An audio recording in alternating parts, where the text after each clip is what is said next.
করছি page number 78 এর writing skill. এখানে বলেছে write a short paragraph on the river Nile using the information given below. তোমাদের Nile নদের সম্পর্কে তোমাদেরকে শর্ট প্যারাগ্রাফ লিখতে বলা হয়েছে, যেখানে প্রতিটা হিন্টস তোমাদের দিয়ে দেওয়া হয়েছে।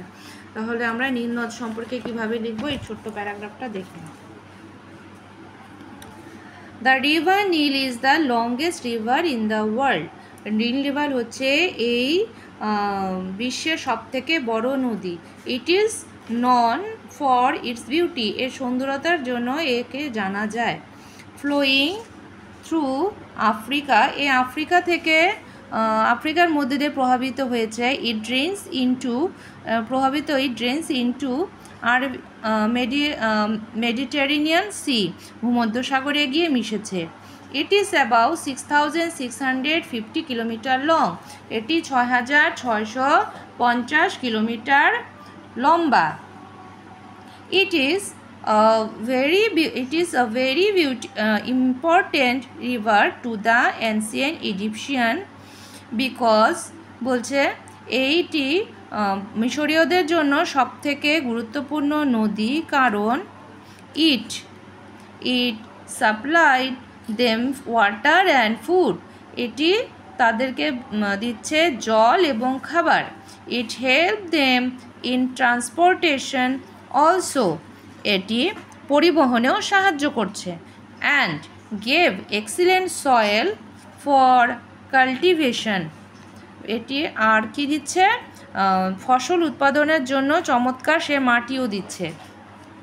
Cairo, Port Said, Alexandria etcetera are the great cities beside the river, এই নদীর পাশে বড় বড় শহরগুলো কায়রো, পোর্ট সৈয়দ, আলেকজান্ড্রিয়া এগুলো গড়ে উঠেছে।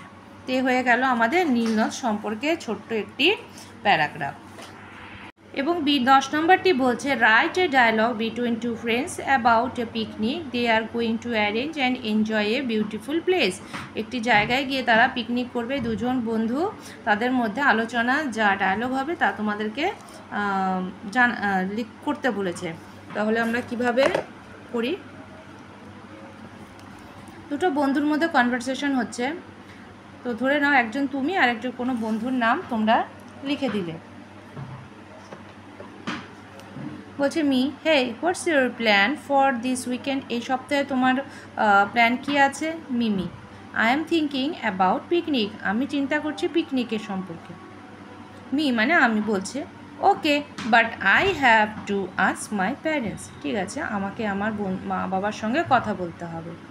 তো মিমি বলছে okay do you want to go for picnic, তুমি কি পিকনিকে যেতে চাও?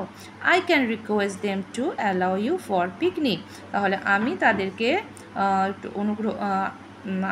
তাদের কাছে প্রার্থনা করব তারা যেন তোমাকে পিকনিকে অ্যালাউ করে।